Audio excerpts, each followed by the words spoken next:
Bismillahirrahmanirrahim. Assalamualaikum warahmatullahi wabarakatuh. Waalaikumsalam warahmatullahi wabarakatuh. Alhamdulillahilladzi faddala bani Adam bil ilmi wal amal. Wassalatu wassalamu ala Muhammadin sayyidil arabi wal ajam wa ala alihi wa sahbihi ya nabiyil ulumi wal hikam. Rabbi shrah li sadri wa yassir li amri wahlul 'uqdatam min lisani yafqahu qawli. Allahumma shalli ala sayyidina Muhammadinil fatih lima ughliqa wal khatimi lima sabaqa nasirul haqqi bil haqqi wal hadi ila siratikal mustaqim wa ala alihi haqqa qadrihi wa miqdarihil azim amma ba'du. Qala Allah ta'ala fil Qur'anil azim. A'udzu billahi minasy syaithanir rajim. Bismillahirrahmanirrahim. Yarfa'illahu alladhina amanu minkum walladzina utul ilma darajat. Al-ayah. Wa qala an-nabiyyu sallallahu alaihi wasallam man salaka tariqan yaltamisu fihi ilman sahalallahu lahu tariqan ilal jannah.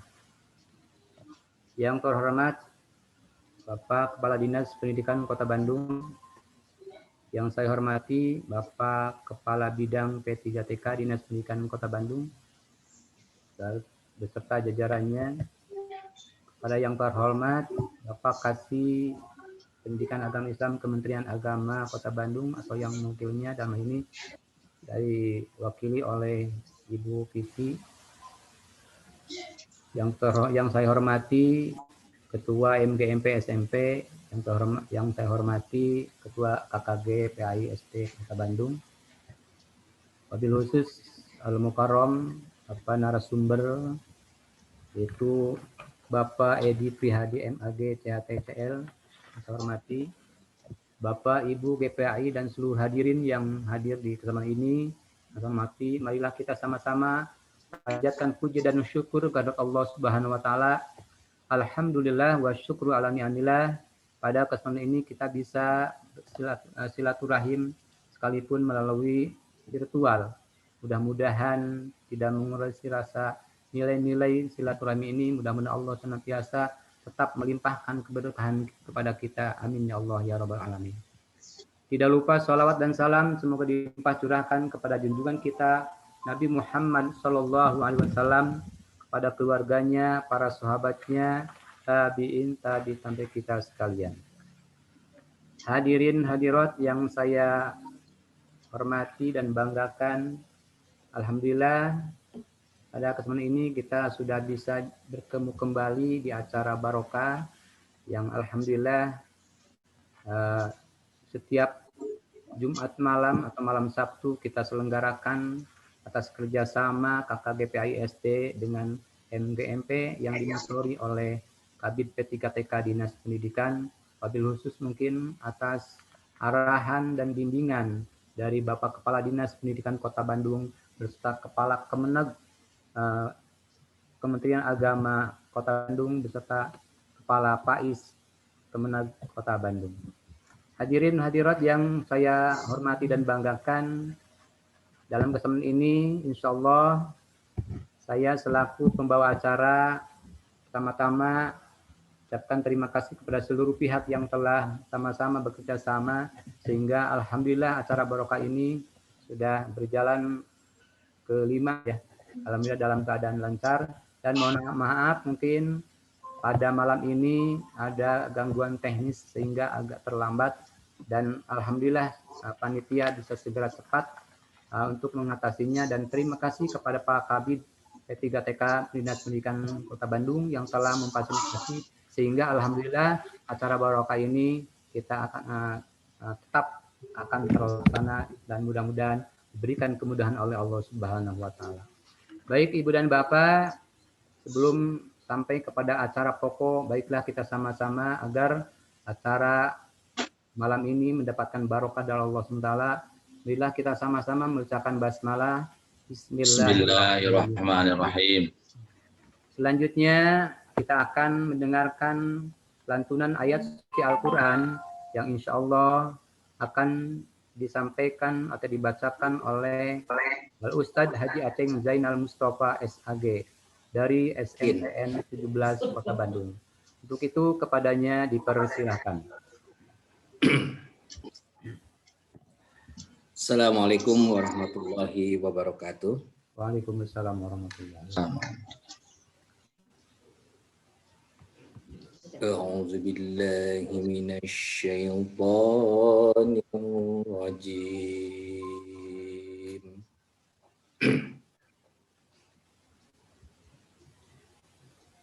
Bismillahirrahmanirrahim.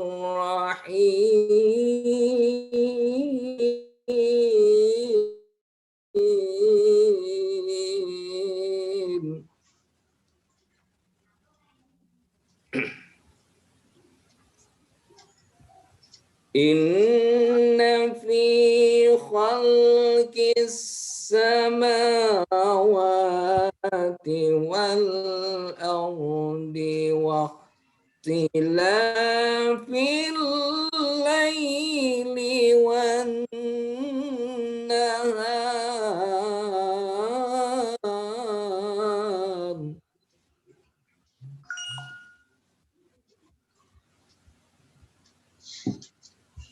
واختلاف الليل والنهار لآيات لأولي الألباب.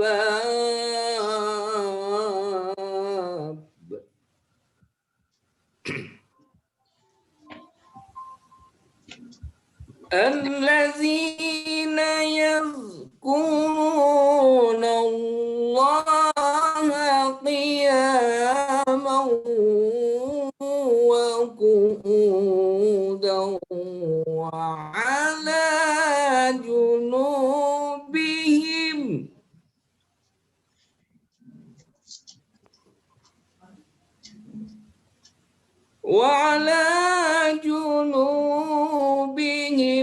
ويتفكرون في خلق السماوات والأرض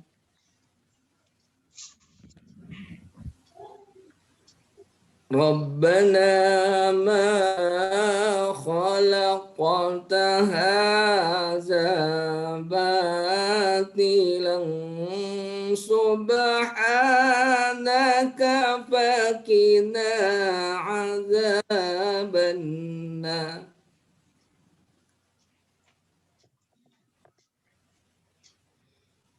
ربنا إنك من تدخل النار فقد أخزيته وما للظالمين من أنصار.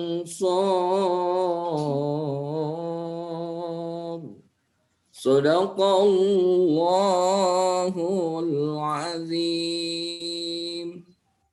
Untuk selanjutnya salawat. Ya Nabi salam alaika, Ya Rasul salam alaika, Ya Habib salam alaika, salawatullah alaika. Anta syamsun anta badrun anta nurun fawqa nuri anta ikshiran wa dhalli anta misbahu suduri. Allah ya Nabi salam alaika, Ya Rasul Rasul salam salam alaika, alaika, Ya ya Habib Habib salam salam alaika, alaika. Salawatullah alaika, Salawatullah Ya Habibi ya Muhammad, Ya arusal khafiqaini, Ya muayyad ya mumajjad, Ya imam al-qiblataini, Allah ya Oh ya Nabi salam Salam alaika, alaika Ya ya Rasul Rasul salam Rasul salam alaika, alaika, ya Ya Habib Habib salam salam alaika, alaika. Salawatullah alaika, Allahumma salli wa sallim wa barik alaih, sallu alaih. Akhirul kalam, wassalamualaikum warahmatullahi wabarakatuh. Waalaikumsalam Waalaikumsalam warahmatullahi wabarakatuh. alaih. Barakallah. Allahumma arhamna bil Quran. Terima kasih kepada Al Ustadz Haji Aceh Zainal Muttaqin SAG yang telah melantunkan ayat suci Al-Quran. Mudah-mudahan Allah Subhanahu wa taala senantiasa melimpahkan keberkahan khusus bagi Al Ustadz Haji Aceh Zainal Muttaqin SAG, umumnya bagi kita sepanjang sama-sama mendengarkan. Baik Ibu dan Bapak, kita selanjutnya akan menuju kepada acara selanjutnya, yaitu sambutan yang akan disampaikan oleh Bapak Kabid P3TK Dinas Pendidikan Kota Bandung. Untuk itu kepada beliau dipersilakan. Masih ada Pak Kabid? Assalamualaikum warahmatullahi wabarakatuh. Waalaikumsalam warahmatullahi warahmatullahi wabarakatuh. Alhamdulillahirabbil alamin. Wassalatu wassalamu asrofi anbiya wa mursalin wa ala alihi wa sahbihi ajmain. La haula wala quwata illa billah. Bapak Ibu, tepang deui dina acara barokah ini juga radio kieu nya.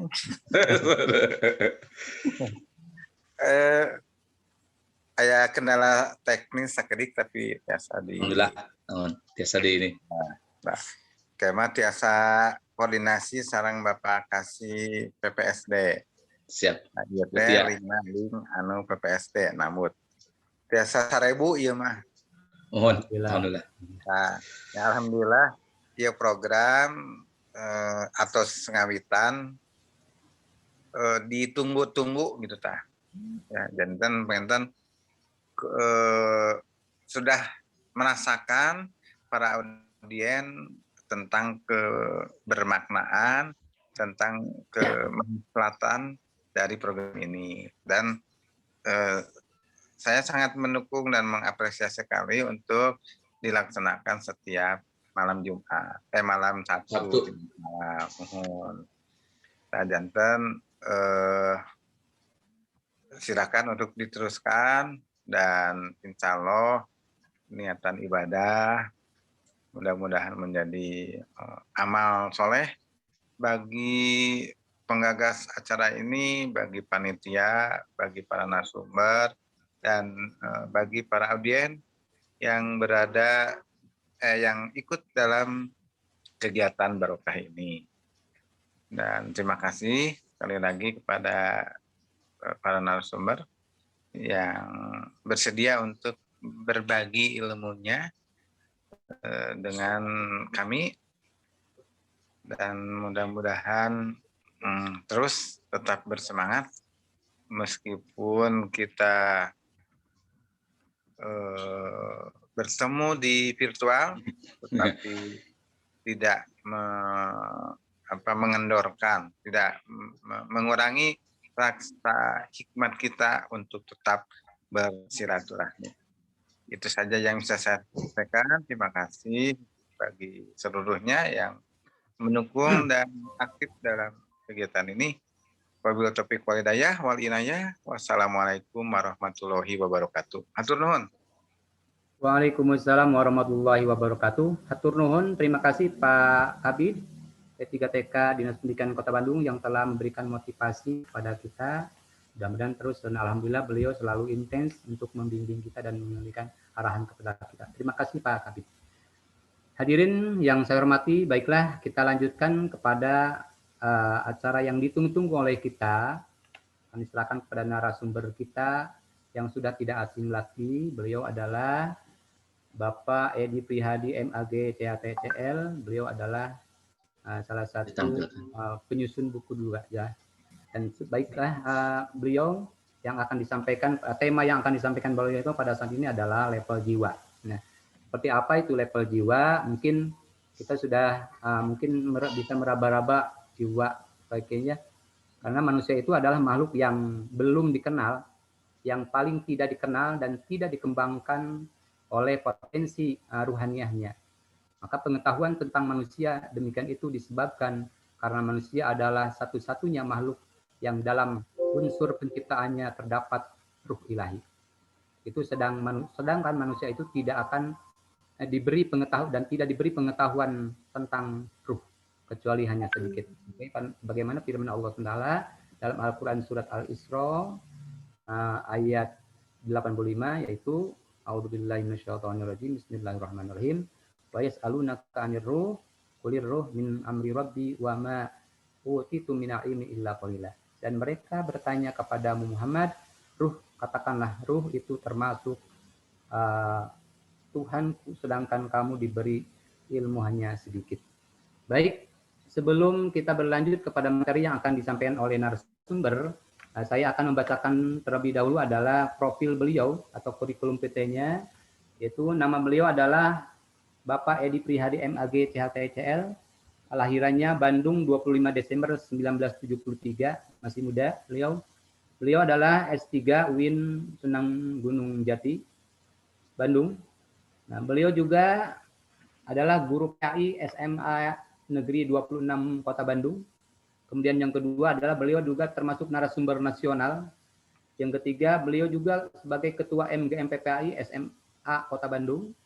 Kemudian yang keempat adalah beliau juga termasuk wakil ketua AGPAI Kota Bandung. Yang kelima, beliau juga sebagai ketua bidang pengembangan keprofesional MGMPPAI Provinsi Jawa Barat. Luar biasa, beliau sangat aktif. Kemudian kompetensi plus yang pertama adalah beliau juga memiliki kompeten di dalam bidang modifikasi pikiran lulusan AMC Alpha Mind Control. Yang kedua, beliau juga sebagai praktisi hipnosis dan hipnoterapi lulusan IHC Indonesian Hypnosis Center, spesialis hipnosis. Kemudian yang ketiga adalah beliau juga termasuk praktisi hipnotis halus lulusan The Lesson Hypnolesson. Yang keempat adalah beliau juga sebagai certified instructor hipnosis lulusan Dita Institute. Nah, sangat luar biasa beliau ini. Juga beliau adalah salah satu penyusun buku. Nah, saya alhamdulillah sudah memiliki bukunya ini.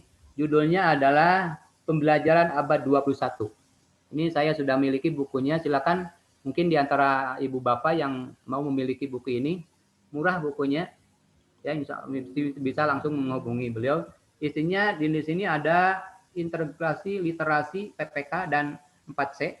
Kemudian di dalamnya juga termasuk ada pembelajaran aktif ya. Di dalamnya ada pembelajaran aktif abad 21. Kemudian ya bentuk-bentuk pembelajaran abad 21. Nah, di sini juga dijelaskan tentang bagaimana itu literasi, kemudian PPK itu seperti apa, kemudian bentuk-bentuk pembelajaran abad 21 itu seperti apa. Di sini dibahas lebih mendalam. Bukunya tipis tapi isinya sangat mundal. Ada istilah Qalilul Kalam Kasirul Laham.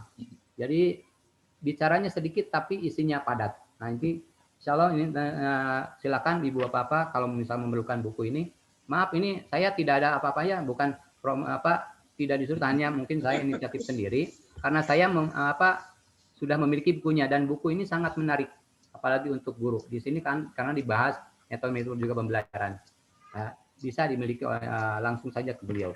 Baik, Bapak Ibu hadirin yang saya hormati, baiklah kita sudah tidak sabar lagi untuk mendengarkan apa itu level jiwa.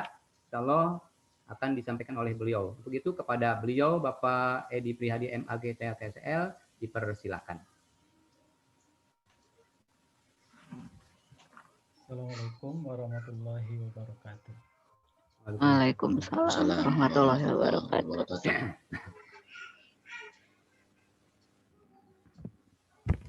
Wassalatu wassalamu ala Rasulillah wa ala alihi wa sahbihi wa mawalah.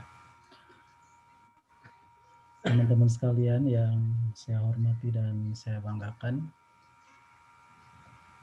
saya berharap semua yang hadir di sini diberikan kesehatan, Amin. keselamatan, keberkahan, umur panjang, Amin. rezeki yang berlimpah, Amin. dan jiwa yang damai. Amin ya. Mudah-mudahan juga yang hadir di sini tidak hanya hadir fisiknya saja, tapi pikirannya juga hadir, perasaannya juga hadir. Hadir, Karena Pak. ketika seseorang bisa hadir dengan fisik, dengan perasaan, dengan pikiran, itu artinya seluruh unsur tubuh itu berada pada satu tempat, satu waktu yang sama. Dan itu fokusnya satu. Ketika fokusnya satu, imunitas tubuhnya naik. Ketika imunitas tubuhnya naik, maka penyakitnya berani datang.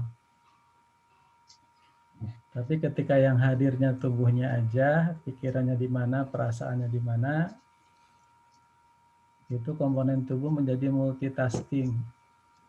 Sehingga itu membuat imunitas jadi lemah dan penyakit mudah datang.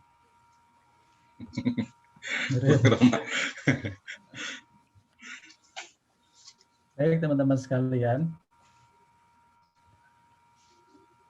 untuk mengantarkan materi ini, saya akan mengutip sebuah kalimat hikmah dari Jalaluddin Rumi.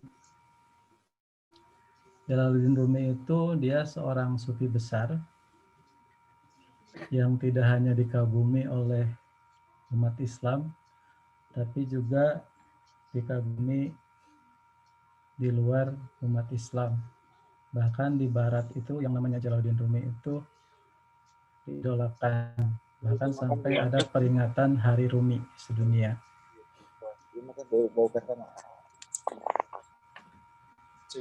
Bahkan tokoh Muhammad Iqbal, kemudian tokoh Hindu seperti Gandhi itu sangat mengidolakan yang namanya Jalaluddin Rumi. Dan kita sebagai umat Islam sangat berhutang budi kepada beliau karena di hadapan beliau itu Islam itu adalah Islam yang ramah, bukan Islam yang marah-marah. Nah, salah satu ungkapan beliau adalah, ini ungkapannya terkait dengan bahasan kita malam hari ini tentang level jiwa. Janganlah engkau seperti iblis yang hanya melihat air dan lumpur ketika melihat Adam. Lihatlah di balik lumpur itu ada beratus-ratus ribu taman yang indah. Nah, teman-teman sekalian, kita dalam keseharian seringkali melihat orang itu dari sisi jeleknya saja. Padahal sejahat apapun orang, pasti dia memiliki sisi baik. Maling itu jelek, tapi ketika dia makan, dia sudah baik karena ketika dia makan dia berarti sudah menjaga dirinya. Ketika dia mandi, dia baik karena dia sudah memelihara tubuhnya. Bahkan ketika dia pulang, hasil malingnya dikasih ke keluarganya, dia baik karena sudah ngasih makan keluarganya. Nah, dari apa yang disampaikan Rumi itu, memberikan pelajaran kepada kita bahwa jangan hanya melihat, menilai orang dari kulit dan dagingnya saja. Satu lagi yang dikatakan oleh Rumi, kalau manusia dianggap manusia dari bentuk fisiknya, jadi kalau kita menilai manusia dari fisiknya, maka Muhammad dan Abu Jahal itu memiliki kualitas yang sama. Sama-sama orang Arab, sama-sama pakai surban, sama-sama berjenggot, sama-sama berbahasa Arab. Yang membedakan adalah ruhaniyahnya. Yang membedakan adalah jiwanya. Nah, untuk itu maka bahasan tentang jiwa itu menjadi salah satu tema yang penting untuk kita pelajari, walaupun tentang ini tidak banyak yang bisa kita ketahui sebagaimana tadi disampaikan oleh Pak Mus ya, tentang keterbatasan kita dalam mengetahui sisi rohani manusia. Namun bisa jadi apa yang dikatakan sedikit oleh Tuhan itu dalam pandangan manusia itu adalah sangat banyak. Baik teman-teman sekalian, kita akan mulai ke materi. Ada ulama besar namanya Imam Hasan Al-Basri.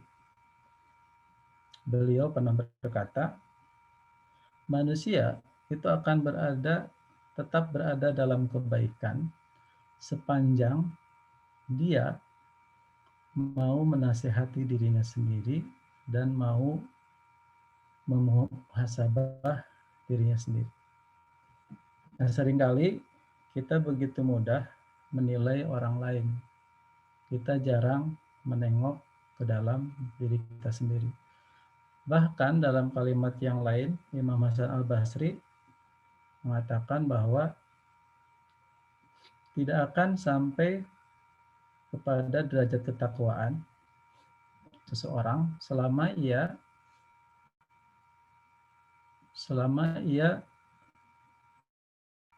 menilai dirinya sendiri tidak seketat menilai orang lain, gitu ya. Beberapa hari ke belakang kan di TV rame itu ada kasus seorang penyanyi religi, ya. Begitu rame di medsos bagaimana orang menilai, padahal kita tidak pernah tahu kejadian yang sebenarnya. Nah, malam ini kita akan mencoba menengok ke dalam diri kita. Nah, teman-teman sekalian, dulu manusia itu ada yang namanya alam ruh ya, ruh. Nah, ruh ini kan menurut sebagian ahli itu ruh ini tanpa materi, tanpa bentuk. Ruh ini adalah manifestasi dari Tuhan, dari Allah. Nah, kemudian ketika ruh ini mau terhubung dengan tubuh, dengan jasad, yang memiliki karakteristik sebaliknya, di mana tubuh ini kan justru yang memiliki materi dan bentuk. Nah, dua hal ini kan sebetulnya tidak sinkron ya. Tidak sinkron, sesuatu yang tidak memiliki materi, tidak memiliki bentuk, kemudian harus bergabung dengan sesuatu yang sifatnya materi dan berbentuk. Nah, untuk menghubungkan itu, maka terciptalah yang namanya nafas. Gitu ya. Nah, penciptaan nafas bersamaan dengan penciptaan tubuh untuk menghubungkan supaya ruh kemudian bisa bersatu dengan jasad. Nah, antara ruh dan nafas itu nanti tercipta yang namanya qalbu. Tapi ini satu sudut pandang ya, banyak ulama yang memiliki sudut pandang yang lain. Nah, ruh ini pasti baik. Ruh ini pasti baik karena ruh ini adalah citra Tuhan. Ruh ini adalah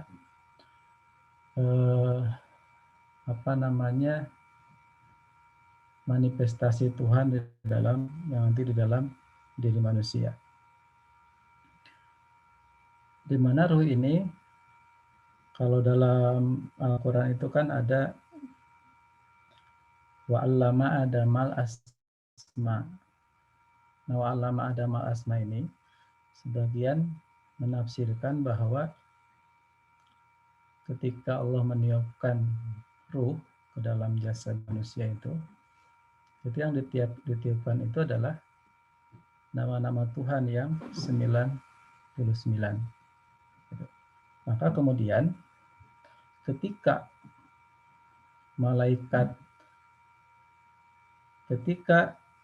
malaikat disuruh sujud kepada Adam, itu bukan disuruh sujud kepada Adam sebagai makhluk fisik, tapi disuruh sujud kepada Adam karena dalam diri Adam ada kualitas Tuhan yang 99 Asmaul Husna itu. Nah, dengan demikian, maka tugas manusia di muka bumi ini adalah takhalaq bi ahlakillah. Bagaimana kita berakhlak, bersikap, bertingkah laku sebagaimana akhlaknya Tuhan. Karena dalam diri kita itu ada kualitas Tuhan, kualitas Allah yang 99 Asmaul Husna itu. Nah, itu yang pertama. Yang kedua,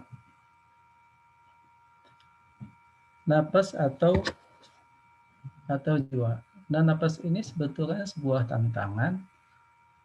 Hadirnya napas dalam diri manusia ini sebuah tantangan sekaligus juga sebetulnya kalau kita tidak bisa menyikapinya, itu sebuah masalah besar.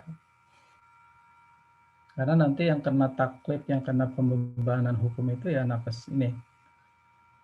Malaikat itu kan yang membedakan manusia kan karena tidak punya napas ini, maka malaikat itu tidak punya keinginan untuk berbuat salah, untuk berbuat keliru. Nah, kita akan tengok level-levelnya. Nah, level jiwa manusia itu sebetulnya kita seringkali, apalagi teman-teman guru agama ya biasalah materi ini ya. Cuman kita akan coba istilahnya kita bersama-sama lah menengok ke dalam diri kita. Ada yang membagi napas itu ke dalam 4 tingkatan. Napas yang paling rendah, yang paling bawah itu namanya napas amarah. Naik satu level di atasnya itu ada yang namanya napas lawamah. Naik lagi satu level ada yang namanya napas mulhamah, dan naik lagi satu level yang tertinggi yaitu napas mutmainnah. Kita akan coba melihat ke dalam diri kita sebetulnya lebih banyak berada di napas yang mana. Nah, napas amarah itu cirinya begini. Jadi ketika seseorang di dalam diri kita itu kan sering terjadi ribut ya. Di pikiran kita kan sering ribut. Bahkan sebelum tidur aja kan kelihatannya diam, tapi pikiran kan ramai. Gitu ya, sering ribut. Begitu juga dalam mengambil keputusan antara baik dan buruk. Nah, napas amarah ini dia seringkali peperangan antara baik dan buruk itu dimenangkan oleh si buruk. Dan ketika dia berbuat buruk, dia merasa tenang-tenang, merasa damai-damai saja, bahkan mungkin merasa senang. Jadi kalau ada orang berbuat buruk, kalau ada orang berbuat dosa dan dia merasa bahagia dengan dosa yang dilakukannya, dia merasa senang dengan dosa yang dilakukannya, itu ciri bahwa napasnya berada di napas amarah. Nah, satu level naik dari situ ada yang namanya nafas lawamah. Nah, nafas lawamah ini juga sama seperti nafas amarah, sering terjadi pertentangan batin, dan yang sering menang juga si buruk. Cuma bedanya di nafas lawamah, ketika dia melakukan keburukan, ketika dia melakukan dosa, dia merasakan penyesalan yang luar biasa. Namun walaupun dia sering menyesal, tapi kejadian ini terus berulang. Berbuat buruk, menyesal, berbuat buruk lagi, menyesal lagi, nggak selesai-selesai. Nafsu lawamah, nafas lawamah. Di atasnya ada yang namanya nafsu mulhamah. Nafas mulhamah ini tentangannya tidak terlalu kuat dan seringkali dimenangkan oleh si baik. Jadi sudah hampir tidak lagi berbuat buruk. Hanya saja, walaupun si baik ini yang selalu menang, nafs mulhamah ini kadangkala merasakan kerinduan untuk kembali kepada perbuatan buruk di masa lalu. Jadi kalau dia misalkan dulunya seorang pemabuk, sekarang sudah berhenti mabuk, kadang di pikirannya ada kerinduan tentang bagaimana nikmatnya mabuk. Gitu. Ada kerinduan-kerinduan seperti itu. Nah, yang terakhir itu ada yang namanya nafas mutmainnah. Inilah jiwa yang tenang. Jiwa yang ke surganya itu diundang sama Allah. Ya ayyatuhan nafsul mutmainnah, irji'i ila rabbiki radiyatam mardiyah. Wadkhuli fi ibadi wadkhuli jannati. Nah, kalau orang nafasnya berada di nafas mutmainnah, maka dia akan masuk surga tanpa halangan, akan masuk surga dengan mulus. Nah, teman-teman sekalian, pertanyaan berikutnya adalah, lalu apa saja sebetulnya yang membuat jiwa ini kemudian menjadi kotor? Ada seorang sufi yang namanya Suhrawardi. Nah, Imam Suhrawardi ini punya teori cermin. Jadi menurut beliau,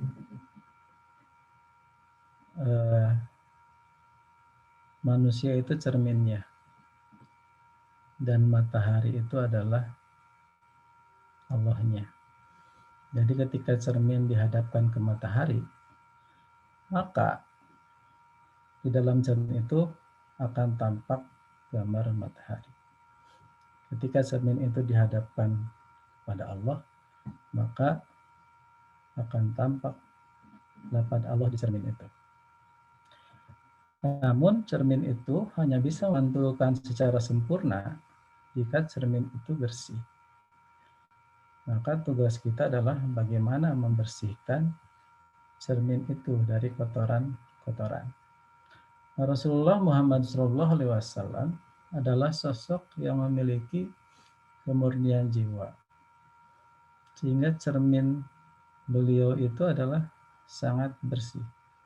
Sehingga ketika ada cahaya Allah masuk ke cermin itu, akan diterima sempurna oleh cermin Rasulullah itu, yang kemudian akan dipantulkan ke seluruh alam semesta. Itulah mengapa Rasulullah itu rahmatan lil alamin. Karena bisa memantulkan kebaikan dari Tuhan itu sepenuhnya, 100%, maka memancar ke seluruh alam semesta. Nah, ini agak bersesuaian dengan teorinya Imam Al-Ghazali. Sama tentang cermin. Menurut beliau, menurut Imam Al-Ghazali, bahwa setiap satu dosa yang kita lakukan itu adalah satu titik gelap dalam kalbu kita. Ketika kita terus berbuat dosa, maka titik-titik kita akan terus bertambah. Sampai kemudian kalbu kita ini gelap sama sekali sampai tidak tahu lagi kita itu sebetulnya sedang dekat dengan Allah atau sedang jauh dengan Allah. Sehingga kita sering melihat orang-orang yang ilmunya tinggi, tapi kata-kata, pikirannya, tindakannya seolah-olah jauh dari Allah Subhanahu wa taala. Kenapa? Karena batinnya, karena qalbinya sedang dalam keadaan gelap. Jadi yang pertama yang membuat jiwa itu kotor adalah dosa dan maksiat. Tingkatan di atasnya, taruhlah seseorang itu sudah bisa meninggalkan dosa dan maksiat. Tapi jangan lupa, karena ketika seseorang dia sudah lepas dari dosa dan maksiat, dia belum aman di sisi Allah Subhanahu wa taala. Karena masih ada sesuatu yang membuat dia kemudian menjadi kotor jiwanya, yaitu karena keterikatan dengan dunia. Misalkan terikat karena harta, terikat karena anak istri, pangkat, jabatan, dan lain sebagainya, yang membuat kemudian dia semakin jauh dari Allah Subhanahu wa taala. Berikutnya, taruhlah misalkan dia sudah bisa meninggalkan dosa dan maksiat, dia juga sudah bisa meninggalkan dari keterikatan dirinya dengan dunia, masih ada penghalang berikutnya, yaitu kebanggaan diri. Orang yang punya pikiran, orang yang punya perasaan, dia sudah merasa, oh saya nih sudah bebas dari dosa dan maksiat, saya sudah tidak terikat lagi dengan dunia, saya bangga dengan diri saya. Ketika perasaan itu muncul, kebanggaan itu muncul, sesungguhnya jiwa kita sudah menjadi kotor karena kebanggaan. Dan orang yang memiliki kebanggaan, orang yang memiliki kesombongan, diharamkan masuk ke surganya Allah Subhanahu wa taala. Jangankan kita yang belum masuk ke surga, iblis aja yang sudah berada di surga dikeluarkan oleh Allah dari surga hanya karena satu kesombongan yang membuat iblis rasional, yaitu hanya merasa dia lebih senior daripada Adam dan memiliki kelayakan untuk jadi khalifah ketimbang Adam. Allah keluarkan dari surga bagi manusia yang belum sempat masuk ke surga. Masih ada yang keempat.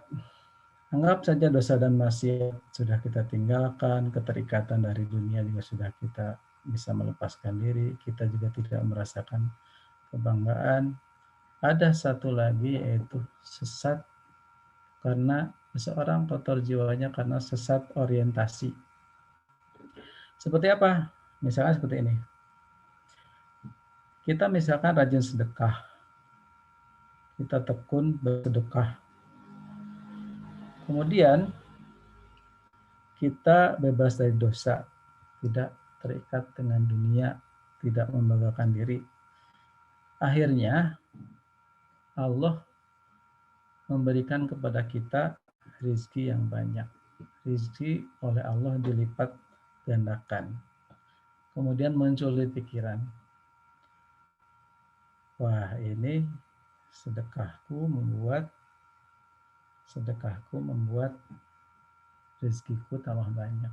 Kalau begitu, aku mau naikkan sedekahnya biar rezekiku tambah banyak lagi. Nah, kita ketika punya pikiran bahwa dengan bersedekah akan menambah rezeki kita di hadapan Allah, sesuatu yang sering kita anggap sebab, itu menjadi hijab penghalang di hadapan Allah Subhanahu wa taala. Karena seolah-olah kita yang ngatur, kita yang bisa menentukan kalau dengan sedekah rezekinya jadi banyak, kalau dengan rajin tahajud semua urusan jadi mudah kelar. Kalau dengan sholat duha rezeki jadi lancar. Seorang yang ngatur itu kita, bukan Allah Subhanahu wa taala. Sesuatu yang sering kita anggap sebab justru itulah menjadi penghalang antara kita dengan Allah Subhanahu wa taala. Nah, pertanyaan terakhir, lalu bagaimana agar kita bisa terus mengenali jiwa kita dan kita juga bisa terus memperbaiki diri kita. Ada 4 bekal yang perlu kita pahami terkait bagaimana agar jiwa kita semakin hari menjadi semakin naik kualitasnya. Yang pertama adalah bekal pengetahuan. Yang kedua, bekal kesadaran. Yang ketiga, bekal kebaikan. Yang keempat adalah bekal perbaikan. Nah, terkait pengetahuan, apapun masalah hidup kita, pasti bekal pertamanya adalah pengetahuan. Kita harus mampu memilih pengetahuan yang baik, pengetahuan yang buruk. Pengetahuan yang buruk itu bisa memang jenis pengetahuannya buruk atau bisa misalkan cara memperolehnya. Kalau pengetahuannya buruk ya misalkan ilmu santet, ilmu teluh kan buruk jelas. Tapi ada juga pengetahuan yang buruk itu karena cara memperolehnya. Misalkan kita membeli buku tapi bukunya buku bajakan, nah itu berarti cara memperolehnya yang keliru yang membuat ilmunya menjadi tidak berkah. Saya tidak akan banyak bicara di sini. Saya akan bicara pada bagian yang kedua yaitu tentang kesadaran. Hal yang seringkali kita lupakan, terutama kita sebagai guru. Ini sedikit agak keluar dari tema ya. Jadi guru itu punya 5 kewajiban. Yang pertama, dia itu harus memahamkan anak. Buat anak sampai paham. Kalau anak sudah paham, kemudian buat anak jadi sadar, menyadarkan. Jadi harus membangun kesadaran. Yang ketiga, harus anak itu sampai menjalankan apa yang dia pahami, apa yang dia sadari. Yang keempat, ini harus ada campur tangan Tuhan bagaimana guru itu bisa memberikan manfaat yang banyak, bisa memberikan berkah pada murid. Dan yang terakhir adalah memberikan inspirasi. Jadi tugas guru yang tertinggi itu adalah jadi inspirator. Di bagaimana dalam pembelajaran kita bisa melahirkan gagasan-gagasan baru di dalam diri anak. Walaupun ini tentu butuh campur tangan dari anak sendiri. Nah, terkait dengan kesadaran, itu kalau dilihat dari isinya itu ada kesadaran yang namanya kesadaran kewajiban, ada yang namanya kesadaran kebutuhan, dan ada namanya kesadaran cinta. Nah, ketika kita di sekolah mencoba membangun karakter anak, perilaku anak, kita sering lupa tentang menaikkan level kesadaran anak. Ketika kita membangun karakter anak di sekolah, tapi level kesadaran anak hanya di level kewajiban, dia melaksanakan perintah karena diwajibkan oleh sekolah, karena dilihati oleh guru, maka saat guru tidak ada, anak tidak akan melakukan kewajiban itu. Anak tidak akan melakukan pembiasaan itu. Jadi, seperti kita dalam ibadah, kesadaran kewajiban itu kita melakukan sholat karena diwajibkan oleh Allah Subhanahu wa taala. Kalau mungkin sesekali Allah meliburkan kita sholat, kita tentu akan merasa senang. Nah, itu ciri bahwa kesadaran kita adalah kesadaran kewajiban. Di atas kesadaran kewajiban ada yang namanya kesadaran kebutuhan. kita melakukan sesuatu karena kita butuh. Ada orang yang sholat tahajud rajin biar urusannya cepat kelar. Nah, berarti itu kesadarannya kebutuhan. Kalau nggak punya kebutuhan, dia nggak tahajud. Ada orang yang rajin sholat duha biar rezekinya lancar. Ini dia butuh. Ada yang rajin sedekah biar dibalas 700 kali lipat. Itu kesadaran kebutuhan. Kesadaran kewajiban, kesadaran kebutuhan itu sebetulnya tidak jelek. Itu baik-baik saja karena agama memang memerintahkannya seperti itu. Tapi levelnya yang berbeda. Ada kesadaran yang tertinggi adalah kesadaran karena cinta. Kesadaran cinta itu ketika seseorang mencintai sesuatu, maka dia sudah tidak mementingkan dirinya sendiri. Yang dia pentingkan adalah orang yang dia cintai. Ketika seorang sudah mencintai Allah, maka dia sudah tidak memikirkan dirinya sendiri, tapi memikirkan apakah yang dia lakukan itu Allah suka atau tidak. Ketika dia melaksanakan sholat tahajud, kenapa dia sholat tahajud? Jawabannya karena Allah suka dengan sholat tahajud. Kenapa kita sholat duha? Karena Allah suka dengan sholat duha. Karena hari ini banyak orang yang dia beribadah, tapi beribadahnya itu karena cinta dunia. Sehingga ibadah yang dia lakukan bukan untuk akhirat, tapi untuk dunia. Dia sholat tahajud karena ingin bisnisnya lancar untuk dunia. Dia sholat duha, ingin hartanya banyak untuk dunia. Dia sedekah biar kaya raya untuk dunia. Jadi banyak orang yang beribadah tapi ditukar dengan dunia. Jangan sampai kemudian karena ibadah kita ditukar dengan dunia, lalu kemudian di akhirat pahalanya sudah habis. Ketika ditanya, ketika bicara sama Allah, wahai Allah, ini kenapa ibadah sholat tahajud enggak ada? Nanti jawab Allah, kan sudah aku kasih, kamu kan sholat tahajud karena ingin bisnismu lancar. Nah, bekal kesadaran ini, hendaknya kita bisa terus menaikkan level kesadarannya. Dan bekal yang ketiga adalah kebaikan. Kebaikan itu yang sering kita sebut dengan amal soleh. Nanti amal soleh itu ada amal yang lahiriah, ada amal yang batiniah. Kedua-duanya harus lengkap. Karena ketika salah satunya saja, itu jadi bermasalah. Sholat, kalau sholat hanya fisiknya saja, tapi pikirannya tidak ikut sholat, perasaan tidak ikut sholat, maka sholat itu tidak menjadi tidak bernilai di hadapan Allah Subhanahu wa Ta'ala. Dan bekal yang keempat, yang terakhir adalah bekal perbaikan. Kita tahu bahwa manusia itu memiliki kelemahan, memiliki keterbatasan, sehingga kita harus terus melakukan perbaikan. Kita harus terus belajar lagi, menasihati diri lagi, menghitung-hitung perilaku diri sendiri lagi, kemudian ada perbaikan. Sehingga selain Islam, iman, ihsan, ada yang namanya perbaikan atau yang disebut dengan muslih, orang yang melakukan perbaikan. Baik teman-teman sekalian, di akhir pembicaraan saya ingin menyampaikan satu hal yang penting kita lakukan dalam keseharian kita adalah kadang kita perlu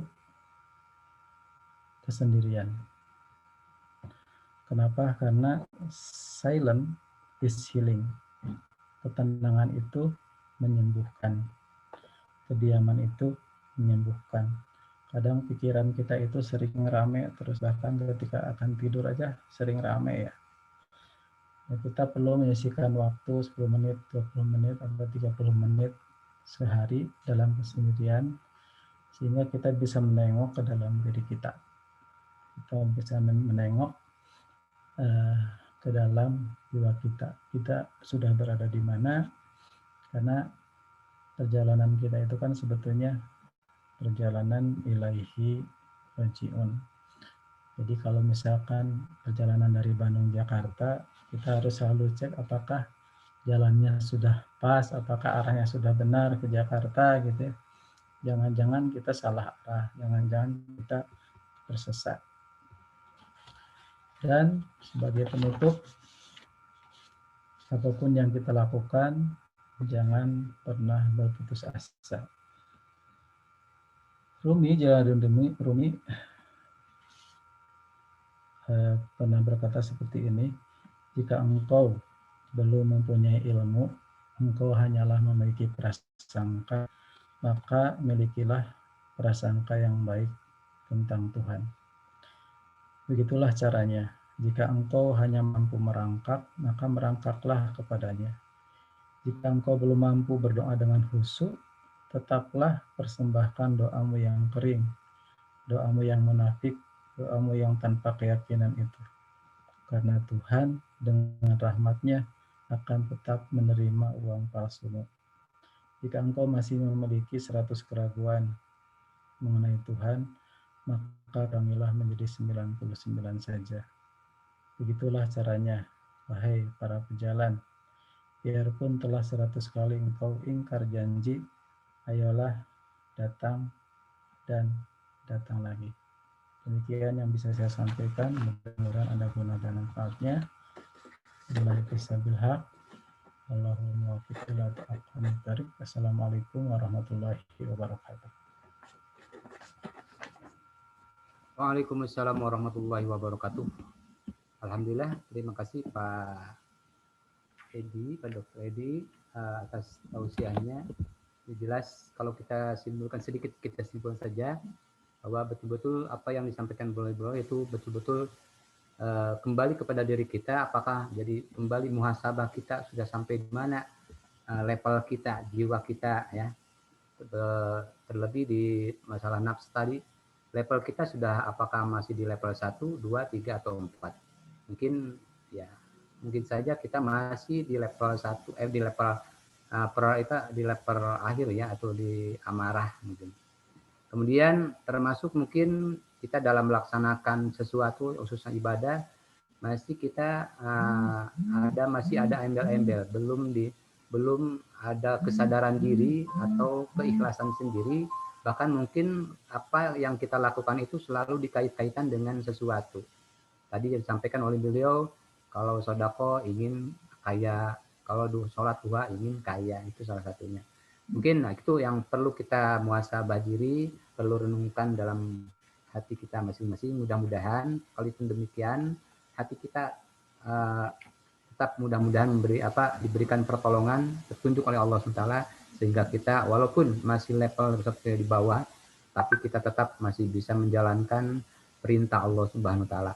Baik Ibu dan Bapak, sebelum kita lanjut ke pertanyaan, di sini alhamdulillah kita telah kehadiran Bapak Kepala Dinas Pendidikan Kota Bandung, terima kasih Pak Wilujeng Sumping, Pak Kadis. Mungkin ada sesuatu yang ingin disampaikan oleh Pak Kadis, dan mungkin hadirin sekalian juga sangat menantikan kehadiran beliau dan petua-petua atau arahan-arahan dari beliau. Untuk itu kepada Bapak Kepala Dinas Pendidikan Kota Bandung dipersilakan. Enggak Pak Kadis? Assalamualaikum warahmatullahi wabarakatuh. Waalaikumsalam warahmatullahi wabarakatuh. Ibu Bapak yang saya hormati, yang saya banggakan, peserta Zoom meeting program Barokah yang dimuliakan Allah Subhanahu wa taala. Pada malam ini saya menyimak, mohon maaf tadi banyak tamu juga baru selesai saya menerima tamu, jadi baru bisa berkomunikasi dengan Ibu Bapak sekalian. Tapi saya dengarkan apa yang disampaikan oleh Al-Mukarram tadi begitu jelas bagi kita, sehingga kita juga barangkali pada kesempatan ini mengajak kepada semua bahwa program Barokah ini sangat bagus, tinggal kita sama-sama saya kira dalam rangka meningkatkan kualitas dan keimanan ketakwaan kita dengan selalu memperhatikan apa-apa yang menjadi tugas dan peran kita sebagai guru, sebagai pengajar, sebagai insan yang membaktikan di dunia pendidikan, senantiasa untuk menjadi teladan bagi semuanya. Jadi apa yang disampaikan semuanya saya kira tentang kebaikan, tinggal bagaimana kita sama-sama mengimplementasikan kebaikan itu sehingga menjadi contoh bagi yang lain. Saya kira panjang lebar tadi disampaikan oleh penceramah, tinggal kita sama-sama menyimak apa yang harus dipertanyakan atau misalnya ada hal yang memang harus dikomunikasikan.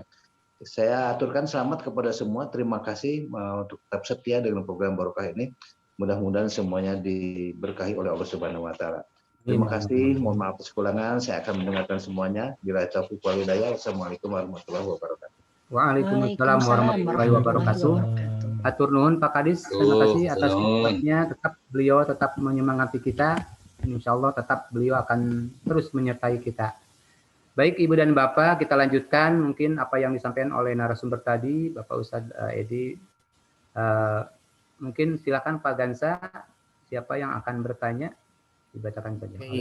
Di sini sudah ada satu orang yang raise hand, Pak Mus dan Pak Kiai Edi, yaitu Pak Rida. Halo, Assalamualaikum Pak Rida, sudah bisa berbicara? Bu Rida. Oh, Bu Rida, oke. Silahkan Ibu Rida. Pak Bu Rida. Diperkenalkan nama dan tempat tugasnya Bu Rida. Bismillahirrahmanirrahim. Halo, Assalamualaikum, terdengar ya? Iya, sudah masuk Bu. Oke. Menarik sekali apa yang disampaikan oleh Bapak ya. Yang ingin saya tanyakan, tadi diungkapkan bahwa saya Rida Pak, dari SDN 129 Rancasawu Margasari. Nah, tadi Bapak katakan begini, orang berilmu yang melakukan kemaksiatan ataupun berdosa itu seperti itu tadi ya, ada kemungkinan ilmu yang didapatnya itu tidak berkah dengan jalan macam-macam tadi. Nah, yang saya ingin tanyakan, ada juga satu ungkapan al ilmu nurun. Ilmu itu adalah cahaya. Wa nurullahi la yahdi lil asi. Dan cahaya itu tidak akan wa nurullahi, dan cahaya Allah itu tidak akan memberi petunjuk kepada orang yang bermaksiat seperti itu. Nah, yang saya ingin tanyakan, apakah orang yang demikian itu, orang yang berilmu melakukan satu dosa, sebenarnya dia itu sendiri berilmu tidak Pak gitu. Karena kan ilmu itu sendiri adalah nurullah gitu, cahaya Allah seperti itu. Nah, jadi apakah sebenarnya dia itu sendiri berilmu apa tidak gitu. Nah, seperti itu. Nah, demikian gitu. Nah, karena ilmu itu sendiri adalah cahaya gitu. Nah, walaupun tadi kata Bapak ada dikatakan bahwa ilmu itu macam-macamnya gitu. Ada ilmu yang buruknya tadi gitu ya, yang seperti ilmu santet dan sebagainya, itu Bapak katakan juga ilmu gitu. Nah, itu Bapak katakan ilmu seperti itu. Nah, itu satu. Nah, pertanyaan keduanya boleh ya Pak ya? 2 kali pertanyaan ini. Nah, pertanyaan kedua. Jangan tanya dari Bu. Oke. Nice to meet you. Pertanyaan keduanya gini, orang meninggal kullu nafsin za'iqatul maut katanya dalam Al-Qur'an. Setiap orang yang bernafas nafas gitu akan dicabut nyawanya gitu, meninggal. Nah, terus sebenarnya terus ada juga tadi ungkapan ya ayat Tuhan nafsul mutmainnah irji'i, yang dipanggil itu nafas itu ketika dipersilahkan ke surga.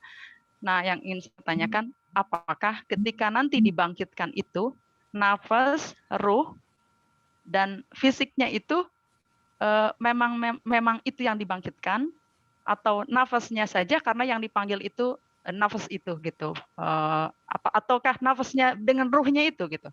Nah, itu yang ingin saya tanyakan. Mungkin cukup sekian. Assalamualaikum warahmatullahi wabarakatuh. Waalaikumsalam warahmatullahi wabarakatuh. Terima kasih Bu Rida dari Buah Batu ya. Langsung jawab aja ya, supaya lupa. Mangga. Dari Rancasawu Pak, SDN 100. Ya. Oh betul Pak, betul Kecamatan Buah Batu. Ya, terima kasih Bu Rida atas pertanyaannya, sama-sama. 2 pertanyaannya.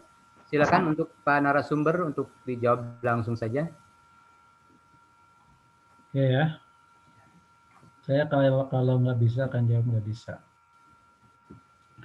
Jadi pertanyaan pertama, jadi terkait ilmu. Itu kan sebetulnya ada hadis begini. Man ijdada ilman ilmunnya. Ilman. Harokatna. Man ijdada ilman walam yajdad hudan lam yajdad minallah ila hudan. Jadi barang siapa yang ilmunya bertambah tapi tidak bertambah hidayahnya, dia tidak bertambah kedekatan dengan Allah, bahkan semakin jauh. Itu artinya ada memang kategori-kategori ilmu yang tidak menjadi cahaya bagi dirinya. Kenapa? Karena tadi itu. Jadi kalau menurut teorinya Suhrawardi dan teorinya Al-Ghazali, napasnya itu sudah tertutupi oleh titik-titik oleh kotoran-kotoran itu. Sehingga ilmu yang dia pelajari hanya sebatas pemahaman, gitu ya. Ilmu yang dia pelajari tidak sampai pada tahap kesadaran, apalagi melaksanakan. Gitu. Jadi itu yang pertama.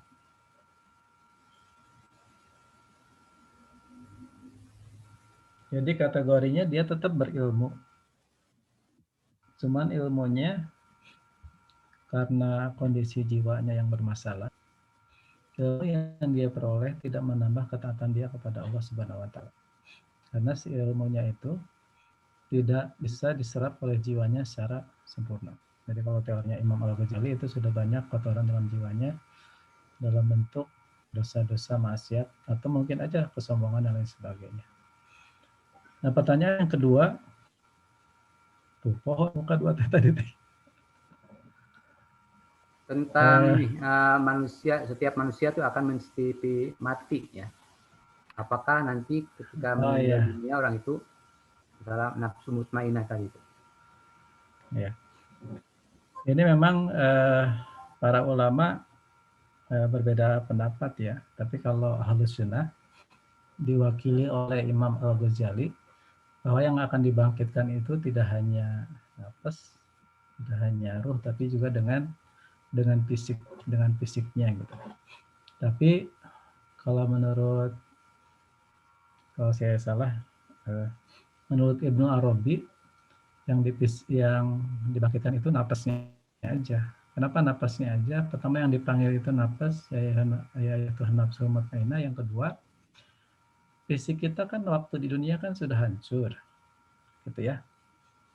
Ketika nanti dibuatkan fisik yang baru, yang bermasalah kan fisik yang waktu di dunia. Tapi ketika di akhirat dibangkitkan fisik yang baru, yang disiksa kan fisik yang baru. Masa yang salahnya fisik yang waktu di dunia, tapi yang disiksanya fisik yang bikinan baru. Gitu. Jadi nggak adil katanya. Jadi saya tidak akan mengarahkan kemana, tapi prinsipnya dari dulu ini nggak pernah selesai. Jadi kalau menurut Imam Al-Ghazali ya fisiknya dibangkitkan. Tapi kalau menurut imam yang lain, kalau dibangkitkan nggak adil katanya. Kenapa nggak adil? Kan dulu yang bikin dosa kan fisik yang di dunia. Ya, di akhirat fisik yang baru. Fisik yang baru di akhirat kan nggak punya salah apa-apa, kok disiksa gitu. Itu kira-kira Pak Mus ya. Iya, terima kasih Pak untuk penjelasannya. Ya, selanjutnya masih ada lagi Pak Gansa. Oke, sekarang ada melalui fitur chat Pak Mus. Ya. Saya langsung bacakan saja ya Pak. Dari Ibu Wida Komaladewi mau menanyakan kenapa kadang kurang percaya diri atau pede menjadi guru PAI. Kalau ada yang nanya mengajar apa Bu, Pak? Kadang malu mengakui untuk mengatakan mengajar agama. Silakan Pak Kiai Edi. Luar biasa. Mungkin ini bukan hanya masalah beliau aja ya. Masalah banyak guru PAI mungkin ya. Masa sih Pak? Mungkin. Saya senang loh malah jadi pelayan PAI. Ya, Alhamdulillah, harusnya seperti ibu semua. Jadi teman-teman sekalian, itulah kenapa bahasan jiwa itu menjadi penting ya. Bahasan jiwa itu menjadi penting karena ketika kita banyak fokus menengok ke dalam diri kita gitu ya, kita akan memahami prioritas hidup gitu ya. Nah, ketika kita tahu prioritas mana yang penting, mana yang tidak, mana yang harus didahulukan, mana yang tidak, nanti kita akan punya pemikiran bahwa menjadi guru itu, apakah menjadi guru PAI, apakah menjadi guru mata pelajaran umum, itu tidak ada masalah, tidak ada bedanya gitu. Karena sama-sama menjadi guru. Jadi kepercayaan diri itu kemudian berkurang, itu karena kita belum mendalami lebih jauh tentang apa sebetulnya yang harus kita lakukan dalam hidup. Jadi itu kan guru PAI itu kan label ya. Label itu kan nggak penting, gitu ya. Label itu nggak penting. Yang penting itu apa yang bisa kita lakukan sebagai guru PAI. Itu yang penting. Berapa banyak manfaat yang bisa kita berikan kepada murid, kepada siswa. Inilah menjadi penting bagaimana kita bisa terus menengok ke dalam diri, tidak melihat keluar. Bahwa dunia ini kan label, jabatan, penghargaan orang, nama baik itu kan nggak penting. Nama baik itu nggak penting karena masyarakat itu kan menilai seenaknya ya, menilai seenaknya. Saya pernah mengalami juga dibully sama teman-teman karena sesuatu hal ya. Jadi kadang-kadang kalau kita harus menjaga nama baik, kita jadi capek lah. Gak penting. Yang penting itu bukan bagaimana pikiran orang terhadap kita. Itu nggak penting. Karena di akhirat tidak akan ditanya pikiran orang lain terhadap kita. Yang akan ditanya itu bagaimana pikiran kita terhadap orang lain. Peduli amat orang lain memikir apa tentang kita, sepanjang pikiran kita baik, perasaan kita baik, motivasi kita baik, dan kemudian lahir menjadi ucapan dan perilaku yang baik. Itu mungkin Pak Mus. Ya, terima kasih Pak narasumber. Itu pertanyaannya keren Pak Edi, bisa dikasih hadiah buku tuh. Iya. Pertanyaannya bagus. Oh ya, bos ya. Di sini ada bos. Jadi ada memang bos Pipi. Ada bos Pipi, Bu Vivi. Memang Pak narasumber di lapangan memang masih banyak ya di antara guru PAI yang agak merasa gitu gengsi gitu. Padahal ini guru PAI itu sangat luar biasa, harus jadi kebanggaan kalau kita ya. Apalagi ya ungkapan guru itu diselepelkan dengan para ulama al-ulama warasatul anbiya. Mudah-mudahan kalau kena level itu. Tapi memang Amin. Mungkin karena memang dia tidak pede, itu tidak percaya karena memang yaitu perilakunya itu sendiri, keilmuannya itu sendiri. Tapi walaupun demikian, apalagi kita sebagai guru agama, guru PAI, kalau menurut saya ya, itu adalah mudah-mudahan menjadi kebanggaan bagi kita. Mudah-mudahan kita ya tergolong sebagai amanah ungkapan Rasulullah SAW, al-ulama warasatul anbiya, atau kalau istilah Pak dosen UIN itu al-guru warasatul anbiya, itu guru itu adalah waris Nabi. Mudah-mudahan ya. Baik, Pak Gansa masih ada lagi yang bertanya? Pak Mus. Iya, silakan. Ya, gimana? Mangga, itu Pak Edi yang tadi pertanyaannya yang tadi kasih hadiah bukunya, nanti biar aku yang bayarnya. Oh, yang mana? Yang Itu kedua? yang tadi dia merasa nggak pede kalau dia jadi guru agama. Tapi saya sebagai pelayan agama, guru agama saya sangat bangga. Iya, alhamdulillah. Harga bukunya naik dari 200.000 ya. Oke, selamat bagi Ibu Wida Komala Dewi. Ada dapat hadiah door prize langsung yang ini dari ya, Ibu Pak, ini Vivi ya. Oke, ini. Ya, Ini itu. nggak bagus. Kalau buku hipnosis mahal 500.000. Oh. Wah, ini murah sih buku nama masih di bawah 100.000 ini bukunya. Itu biar dia Tapi jadi itu, isinya biar dia jadi ibu guru itu, ibu guru abad 21 itu. Itu ya. kan tentang abad Ini 21. pembelajaran abad 21 ini buku ini. Boleh nanti diambil di saya ya, di seksi PAI ya, nanti bukunya. Iya. Ya Pak Edi ya, nanti kirim ke aku ya. Siap. Alhamdulillah, terima kasih Bu Vivi. Bu Vivi, ini Ibu Dewi langsung mengucapkan terima kasih Bu Vivi, katanya di chat. Sama-sama, mohon maaf ini videonya nggak nyala soalnya lagi PW nih. Masih ada Pak Gansa yang bertanya? Boleh sampai saat ini belum chat. Mungkin boleh ditambahkan Pak Ustadz. Gimana? Pak Adi, saya hadir Pak. Ya Bu Vivi, saya monitor, ada Ibu. Alhamdulillah. Terima kasih Pak sudah hadir. Pak Kadis mau berbicara Pak Gansa? Ya boleh Pak Kadis mau namanya, silakan Pak Kadis, mangga. Saya tertarik sebetulnya dengan apa yang disampaikan tadi. Kenapa harus malu jadi pengajar guru agama?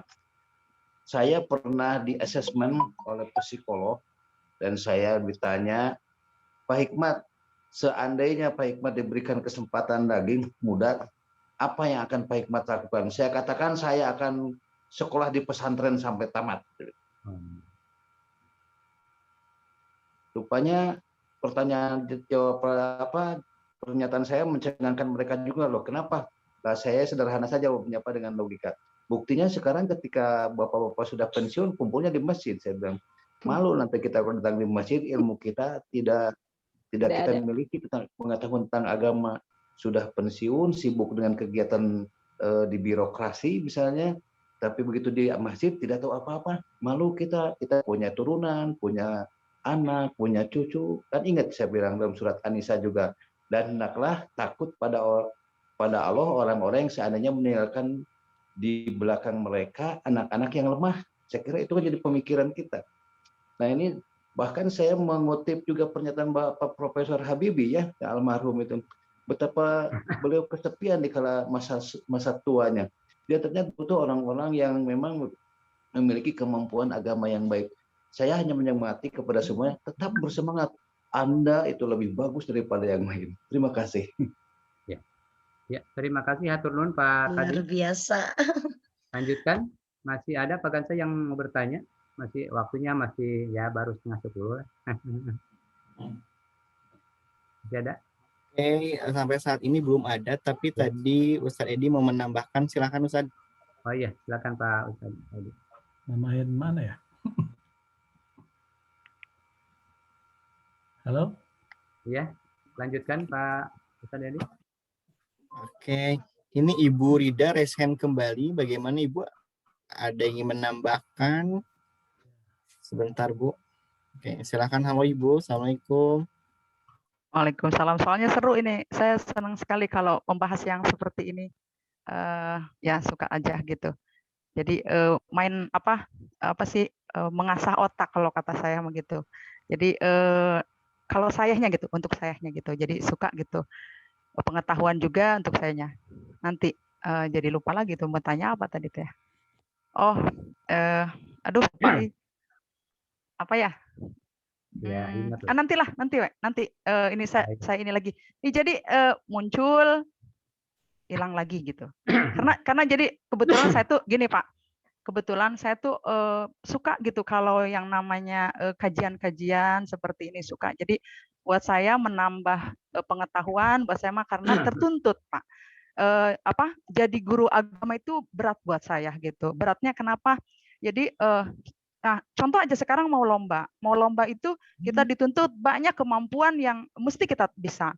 Nah, kita mesti bisa menulis kaligrafi, mesti bisa berpidato, mesti banyak lah gitu guru PAI itu. Nah saat sekarang kebetulan ya alhamdulillah gitu saya magang itu PAI, jadi banyak tuntutan gitu rasanya gitu untuk menjawab tantangan-tantangan di depan mata gitu dari para orang tua wali murid gitu, termasuk anak sendiri yang kritis ketika bertanya. Jadi nah pengetahuan ini tuh buat saya mah penting gitu Pak. Jadi senang aja gitu. Seperti itu. Nah itu aja ungkapan ini aja. Tapi pertanyaannya tuh lupa lagi nanti dah. Saya ini mangga yang lain dulu deh, yang lain dulu barangkali ada yang mau ini. Ya. Ada lagi? Ya, Baik. Pak Anzah. Assalamualaikum. Oh, Pak, ya. Oh iya, ingat lagi sekarang. Pak Ilin, Pak Ilin. Pak Ilin, Oh, silakan Pak Ilin. Mangga Pak Ilin. Atur nuhun Pak Edi tos ngesahkeun waktosna di barokah. Mudah-mudahan janten amal jariah bagi kita. Saya tertarik dengan yang tadi tentang masalah guru agama ya, malu dengan jati dirinya. Saya teringat kepada ini kata-kata komit lapat mah filsuf Prancisnya Nietzsche bahwa kita tergantung apa yang kita pikirkan, kageto ergo sum gitu. Kalau nggak salah gitu ya. Dulu waktu kuliah bacanya. Jadi kalau kita malu menjadi guru PAI itu akan menjadi energi negatif sehingga membuat kita tata kelola di kelas dan lain sebagainya. Ini nanti mohon tanggapan dari Pak Edi. Tata kelola di kelas nanti jadi tidak maksimal. Kemudian membuat susah menanamkan percaya diri pada siswa. Sebab kata Profesor Surya itu kan mestakung istilahnya beliau kata semesta mendukung gitu ya. Jadi ada energi yang disalurkan. Kalau di dalam jiwa kita energinya negatif, maka yang tersalurkan adalah energi negatif. Tapi kalau dalam jiwa kita energinya positif, maka yang tersalurkan adalah energi positif.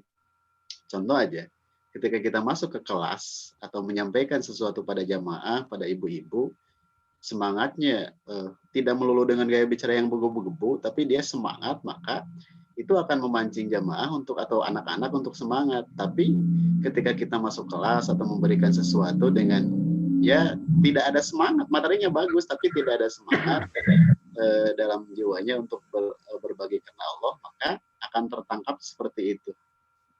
Mungkin tanggapan dari Pak Edi. Terus Pak. Jadi teman-teman sekalian, di dalam Al-Quran itu kan ada ayat tentang teori Big Bang ya, bahwa semesta itu kan dulunya satu padu kan, kemudian terpecah, jadilah alam semesta kan. Nah ini artinya antara kita dengan apapun, dengan siapapun yang ada di semesta ini adalah terhubung. Pada asalnya karena dulu satu, sehingga kan terhubung. Karena terhubung, inilah kemudian yang akan terjadi proses tarik-menarik. Gitu ya. Ketika kita punya pikiran positif itu juga akan terhubung kepada sekitar kita yang akan mempengaruhi. Itulah kenapa energi itu kemudian menular. Karena dulu kitanya adalah satu, kemudian jadi alam semesta. Jadi kita itu dulu sama ban mobil itu sama asalnya kan, gitu ya. Kita dulu sama tumbuhan itu sama asalnya, sama hewan sama, sehingga saling terhubung. Makanya kalau di kampung emak-emak kan sok ngobrol jeung hayamnya. Nah, itu karena terhubung sebetulnya. Jadi kita sebetulnya bisa ngobrol juga sama mobil. Coba aja Bapak, teman-teman, kalau misalkan mobilnya mogok, coba diajak ngobrol. Bisa jadi mogoknya sembuh. Dia lelah. Bapaknya nugelo mobil. Nah, maksud saya itu terhubung. Dan saya pernah membuktikan itu ya. Ajak ngobrol sama mobil mogok jadi jalan lagi. Jadi itu yang pertama. Yang kedua, segala sesuatu itu diciptakan dua kali. Pertama diciptakan di pikiran, yang kedua diciptakan di kenyataan, gitu ya. Seperti kita membangun rumah, kan tidak ujuk-ujuk rumahnya dibangun kan, tapi kan digambar dulu ya sama arsitek, itu penciptaan pikiran. Sama juga ketika semua ucapan dan perbuatan kita itu, kalau ingin bagus, maka harus diprogram dulu dengan pikiran. Maka di pikiran itu harus dimasukkan konten-konten yang positif, biar nanti keluarnya jadi ucapan, jadi tindakan yang positif seperti yang disampaikan oleh Pak Ilin tadi, seperti itu saya kira.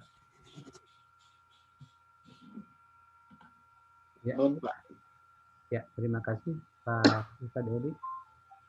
Ada lagi atau cukup saja? Terakhir Ibu Rida, bagaimana Ibu Rida? Oh ya, Ibu Rida silakan, masih ada. Boleh. Masih ada unek-unek. Ya, silakan. Masih Ini penasaran mungkin Bu Rida ya? Iya, ya memang penasaran Silakan, Bu. banget saya itu.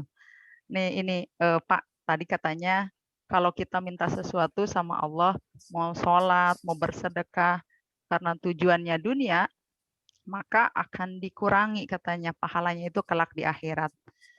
Nah, yang saya tanyakan, bukannya Allah itu suka gitu kalau diminta, bukan seperti ya ada geningan dina Al-Qur'an jadi yang walillahil asmaul husna fad'uhu biha gitu. Jadi panggillah dengan asmaul husna itu. Nah, di antara asmaul husna itu kan ada namanya Ar-Razzaq dan sebagainya gitu ya. Misalnya Ar-Razzaq dalam artian rezeki materi itu gitu.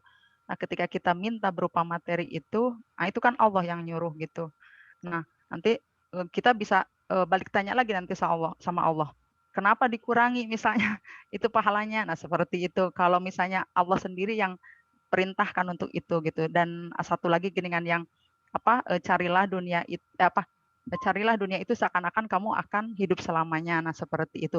Dan kita pun kan butuh kaya gitu dan sebagainya yang bersifat duniawi untuk kita pun untuk beramal soleh dalam artian ya bersedekah, seperti kita beribadah tidak dengan pakaian yang baik misalnya, kan Allah juga suruh gitu khudu zinatakum inda kulli masjidin gitu. Jadi pakailah pakaian bagus-bagus itu ketika kita beribadah gitu, seperti itu. Nah, kalau kita meminta itu lantas kita dikurangi, nah itu bagaimana itu seperti itu. Makasih. Waalaikumsalam.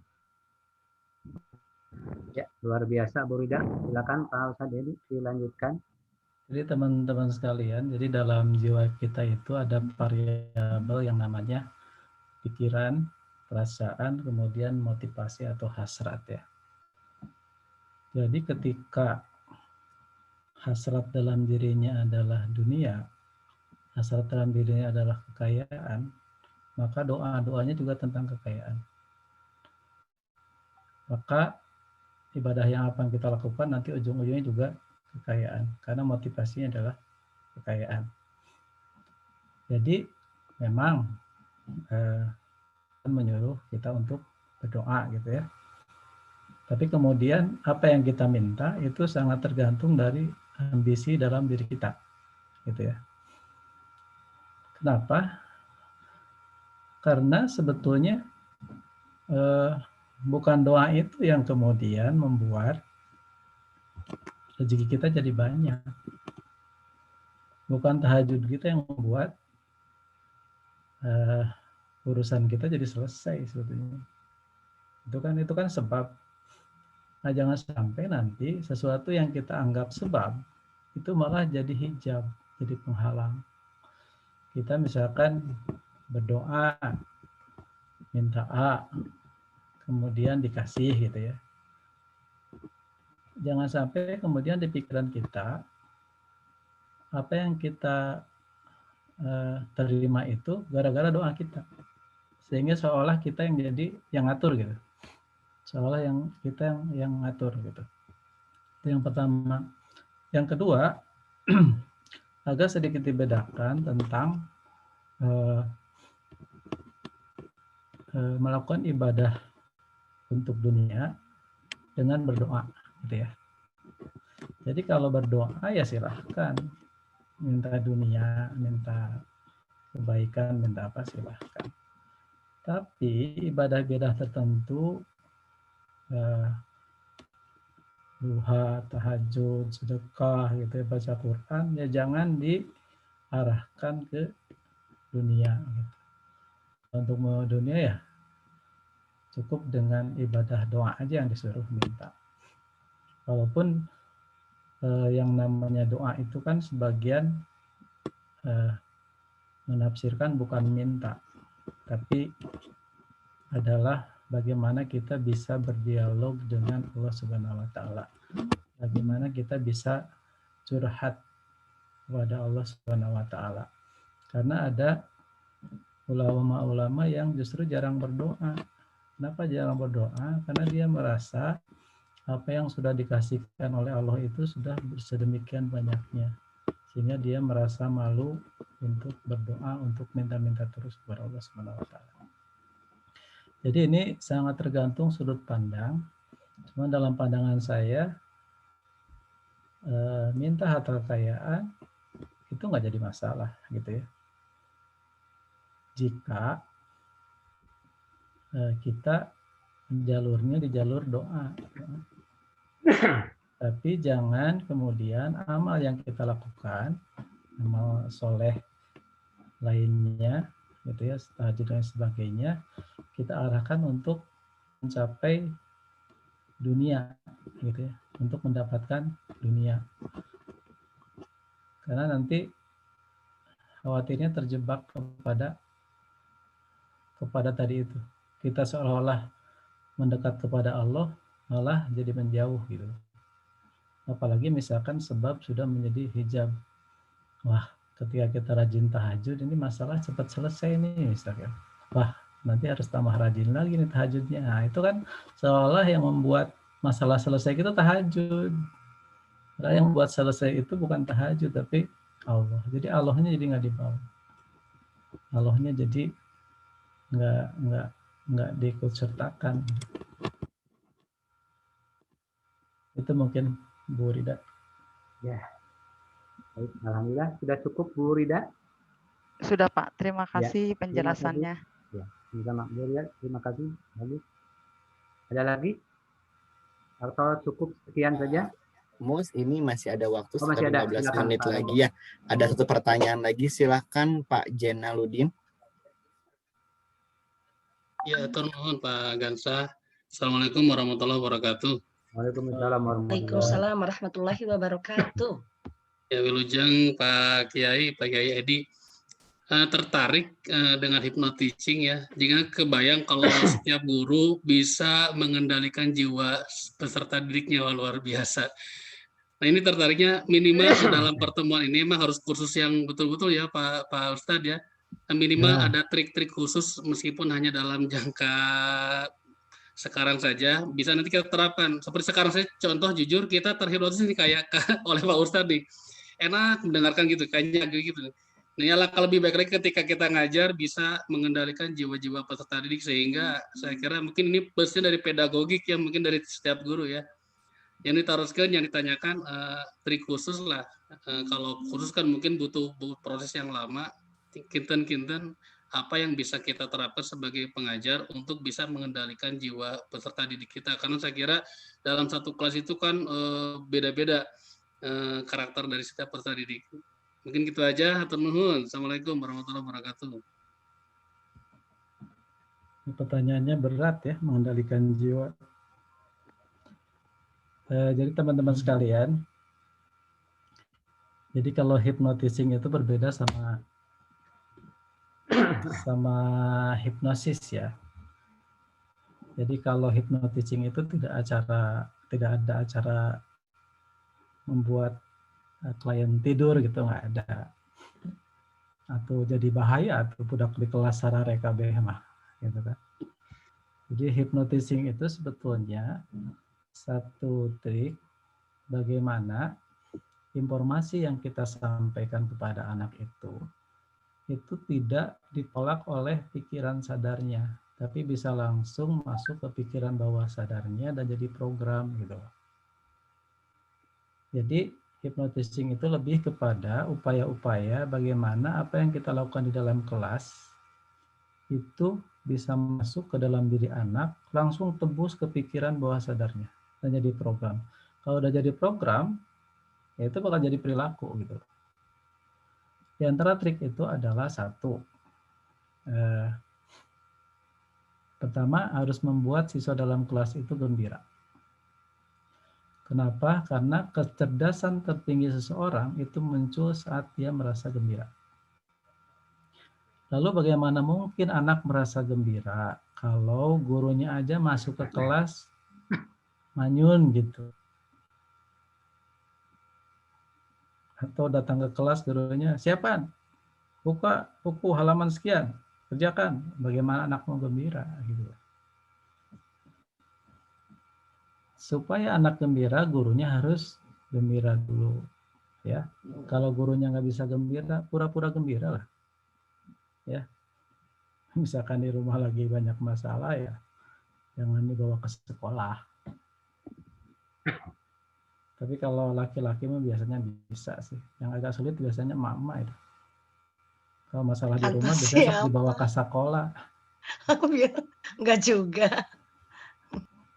Kalau laki mah masalah di rumah bisa ditinggalkan heula, oke pas balik lagi gitu. Itu yang pertama. Yang kedua, ada metode-metode yang bisa membuat informasi kita itu langsung tembus ke pikiran bawah sadar. Contoh adalah dengan cerita. Makanya walaupun saya ngajar di SMA, pasti setiap saya masuk, pasti saya cerita. Cerita hikmah gitu ya. Dan alhamdulillah, setelah anak jadi alumni, semua pelajaran saya lupa, kecuali tinggal cerita yang dia ingat. Itu artinya bahwa cerita yang saya sampaikan itu masuk ke program pikiran bawah sadar. Apalagi ngajar di SD, ngajar di SMP, cerita itu wajib. Karena materi yang Bapak Ibu sampaikan itu akan dilupakan anak. Nggak penting juga sih diingat ya, dilupakan juga nggak apa-apa. Yang penting kan bagaimana kita bisa masukkan program ke dalam diri anak itu, bahwa agama itu penting, bahwa belajar agama itu penting. Kalau itu masuk jadi program, tugas kita kan selesai. Karena anak sudah mau belajar sendiri. Kan gitu. Makanya tugas guru dalam kelas itu adalah bukan mengajar. Tugas guru dalam kelas itu adalah membantu anak belajar.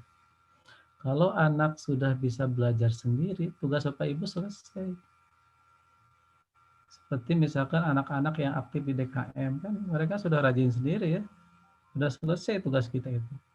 Nah, untuk bisa seperti itu, kita harus punya kemampuan bagaimana melakukan komunikasi dengan anak, komunikasi bawah sadar gitu ya. Trik-trik gitu ya, yang membuat informasi yang kita sampaikan itu bisa langsung jadi program. Nah, mungkin ini harus ada sesi khusus ya tentang hypnoteaching, walaupun memang sudah beberapa kali juga ada webinar tentang hypnoteaching ya. Tapi memang ada banyak hal lah. Nanti bisa dibuatkan oleh panitia lah sesi khusus membahas hypnoteaching.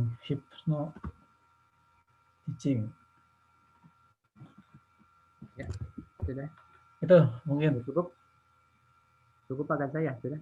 Ya. Ya, baik Ibu dan Bapak, terima kasih Pak Ustadz Dedi. Kalau kita simpulkan dari pertanyaan pertama sampai keempat ya. Yang pertama tadi dari Ibu Rida. Lagi. Oh ya, Saya mau bertanya satu lagi boleh? Oh, mangga Pak. Ya, Pak Ustadz. Pak, Abi pada itu malos cacan ngatos secara apa ya mendalam gitu. Saya sering menyebutkan sebagai motivasi pada guru-guru ya di dalam satu riwayat hadis dari Abu Hurairah mengatakan bahwa apabila manusia itu meninggal dunia, maka terputuslah segala amalnya kecuali 3, yaitu sedekah jariah, ilmu yang bermanfaat, dan doa anak soleh. Nah, khusus ilmu yang bermanfaat itu maknanya apa? Dan sepertinya kita yang pendidik, yang guru-guru gitu ya, apalagi tadi yang tidak pede jadi guru agama, saya pikir makna dari ilmu yang bermanfaat itu apakah berlaku untuk kita para guru atau kepada siapa yang mengamalkan ilmu tersebut, dalam pengertian kebermaknaan itu adalah memberikan kemaslahatan bagi umat. Artinya kalau dalam teori pembelajaran, maka kita sebut dengan pembelajaran bermakna. Nah itu mangga Pak Ustadz hatur nuhun. Jadi izin awalannya teh. Makanya izin. Jadi teman-teman sekalian, nanti kebermanfaatan ilmu itu kan macam-macam ya. Jadi karena tugas guru itu tadi ada 5 ya. Pertama memahamkan anak, yang kedua menyadarkan anak, yang ketiga membuat anak mengamalkan, yang keempat memberikan manfaat yang banyak kepada anak, yang kelima menginspirasi. Ada ilmu yang bermanfaat itu hanya sampai tahap memahamkan anak. Ya, tugas guru itu membuat anak paham, gitu ya. Sampai situ juga itu sudah masuk ilmu yang bermanfaat. Bagaimana cirinya anak paham? Kalau menurut teorinya Albert Einstein, jadi untuk menguji apakah kita udah paham atau belum, misalnya kita mempelajari suatu ilmu, maka caranya sampaikan itu kepada anak berumur 6 tahun. Kalau anak umur 6 tahun itu bisa mengerti dengan penjelasan kita, berarti kita sudah paham. Itu ya. Tapi kalau menurut teorinya Profesor Ahmad Tafsir, paham itu bisa ngasih contoh. Gitu ya. Itu. Jadi untuk mengetahui anak paham atau belum, suruh dia ngasih contoh yang lain. Nah, tingkat yang lebih tinggi dari ilmu yang manfaat itu bisa menyadarkan anak. Gitu ya. Bisa menyadarkan anak sehingga anak merasa mendapat pencerahan. Gitu ya. Ilmunya ilmu apa saja sepanjang ilmu yang positif, tidak melihat ilmu agama ataupun ilmu umum ya. Jadi ilmu itu ada yang ilmu kewajiban, ada ilmu keutamaan. Jadi kalau belajar agama itu kewajiban, belajar fisika keutamaan, belajar biologi keutamaan. Sama-sama menjadi ilmu yang bermanfaat. Nah, yang susah itu yang ilmu itu akan manfaatnya sangat banyak, pahalanya terus mengalir, kalau ilmu yang kita ajarkan itu sudah diterima anak sampai tahap menjalankan. Kita mengajarkan Al-Quran, ya. Kemudian anak paham, anak sadar, kemudian anak tiap hari membaca Al-Quran, maka setiap anak membaca Al-Quran, pahalanya mengalir kepada kita. Tapi kalau anak hanya sampai paham, ya pahalanya satu aja. Tidak mengalir lagi, karena tidak jadi amal soleh.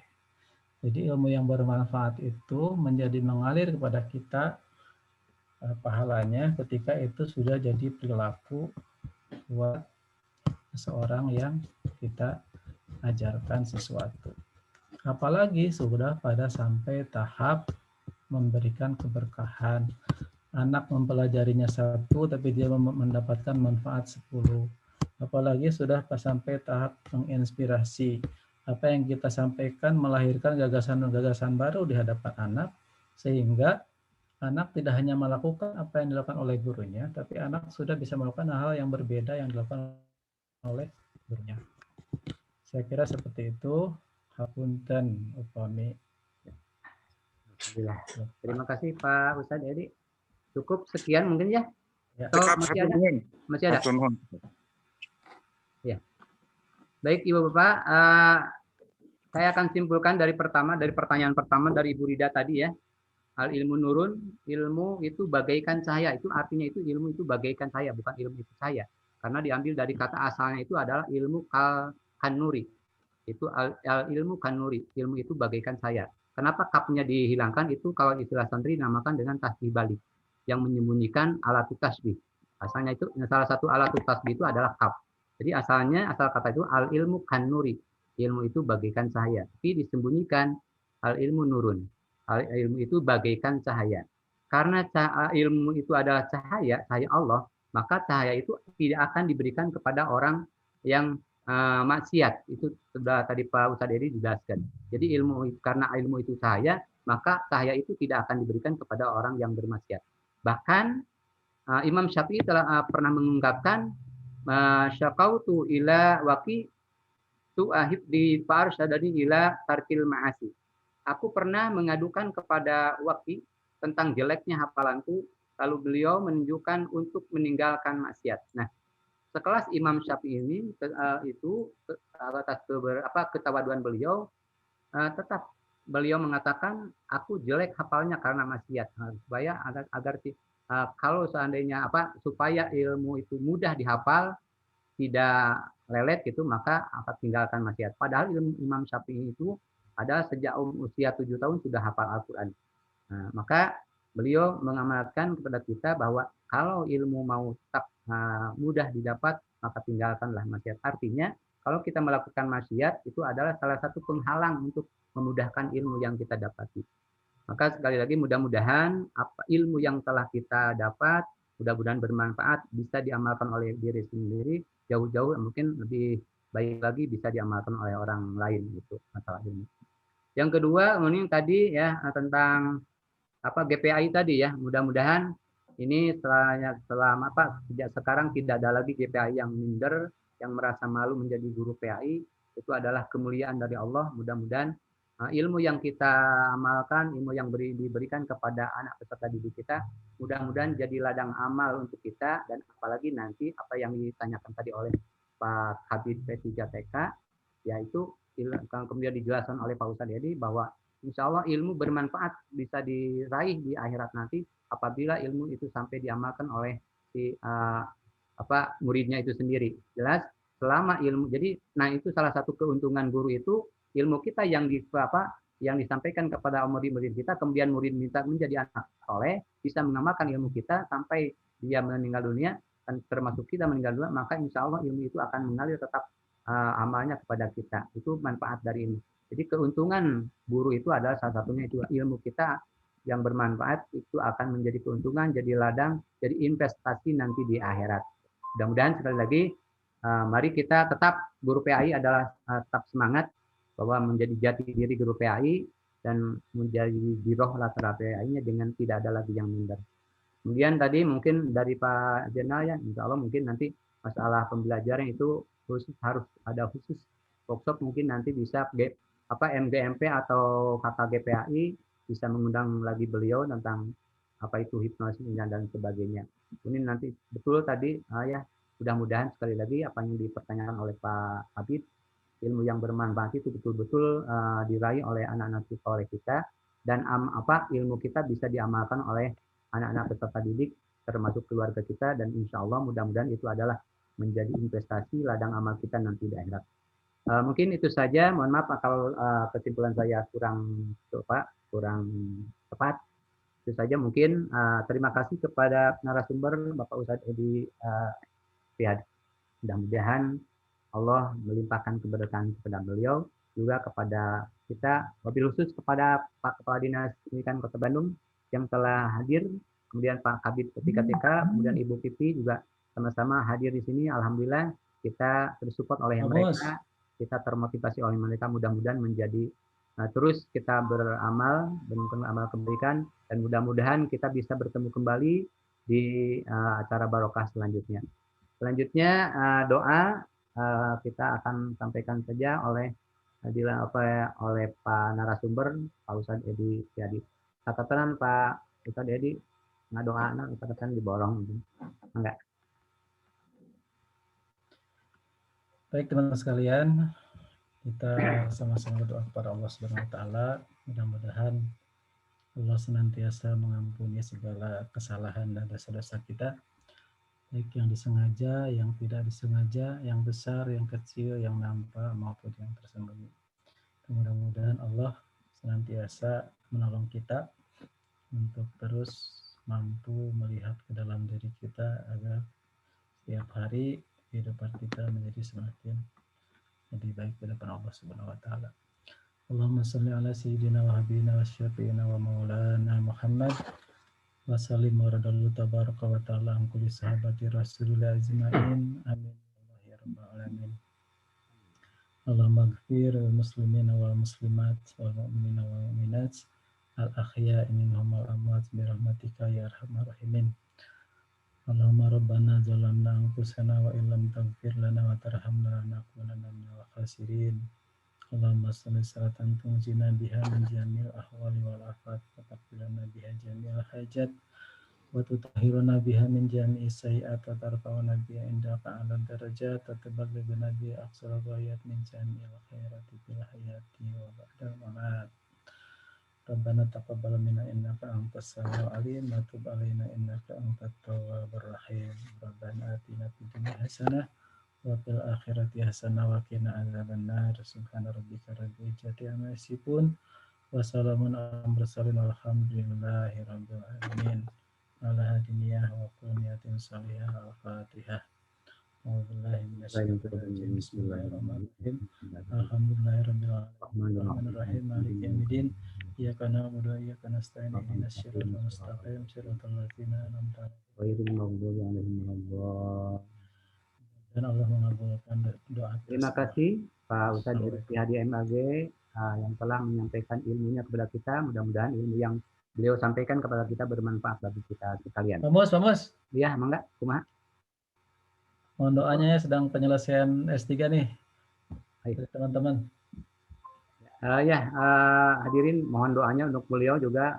Beliau sedang menyelesaikan S3-nya, mudah-mudahan diberikan kemudahan oleh Allah, kemudian diberikan kelancaran. Allahumma yassir umurana ya Allahumma hasil maqasidana. Amin. Dan umur dunia wal akhirah. Mudah-mudahan beliau dimudahkan segala urusannya cepat selesai dan mudah-mudahan beliau cepat mungkin mendapati gelar doktornya ya. Amin. Baik Ibu dan Bapak, kita tutup saja dengan bacaan hamdalah atau doa majelis akhir majelis. Subhanakallahumma bihamdika asyhadu an la ilaha illa anta astaghfiruka wa atubu ilaik. Alhamdulillahirabbil alamin. Dari saya selaku pembawa acara sekian, mohon maaf apabila ada kata-kata yang kurang berkenan di Ibu Bapak, mohon dimaafkan. Terima kasih. Wabillahi taufiq wal hidayah. Wassalamualaikum warahmatullahi wabarakatuh. Waalaikumsalam warahmatullahi wabarakatuh. Insyaallah apa tabang deui mingguan payun. Amin.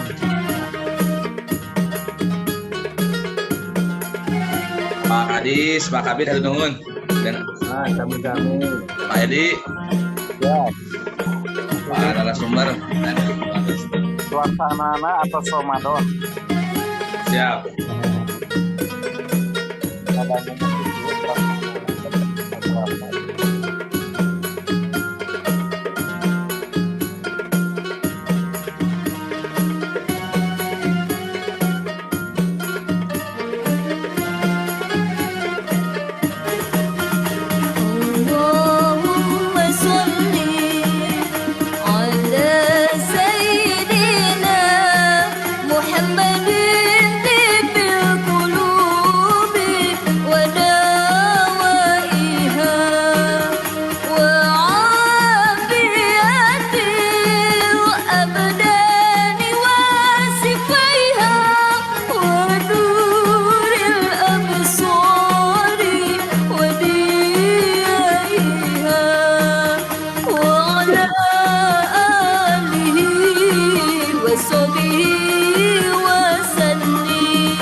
على سيدنا محمد طب القلوب ودوائها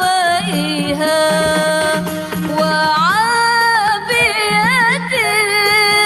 الأبدان وسفيها ونور الأبصار وديائها وعلى آله وصحبه وسلم.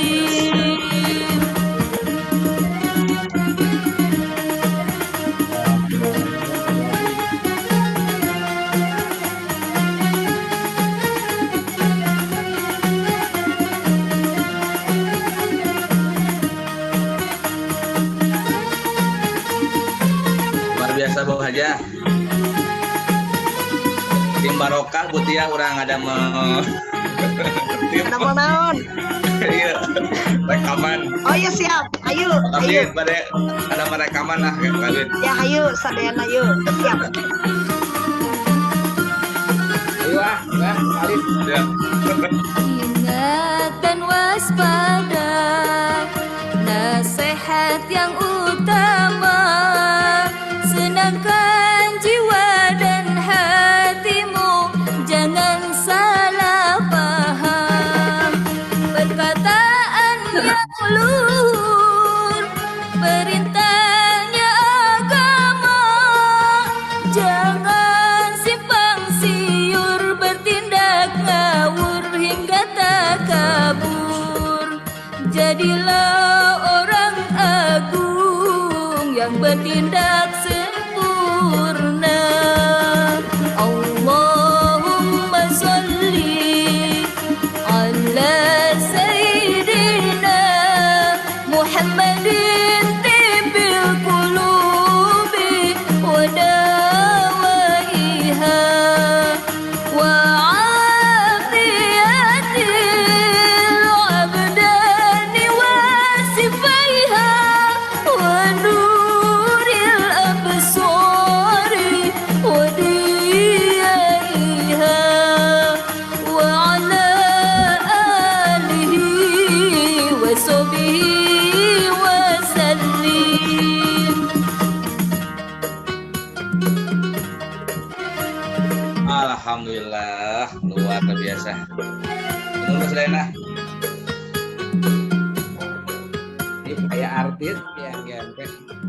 Pak Haji Aceng duet Pak Haji Aceng. Siap. Siap.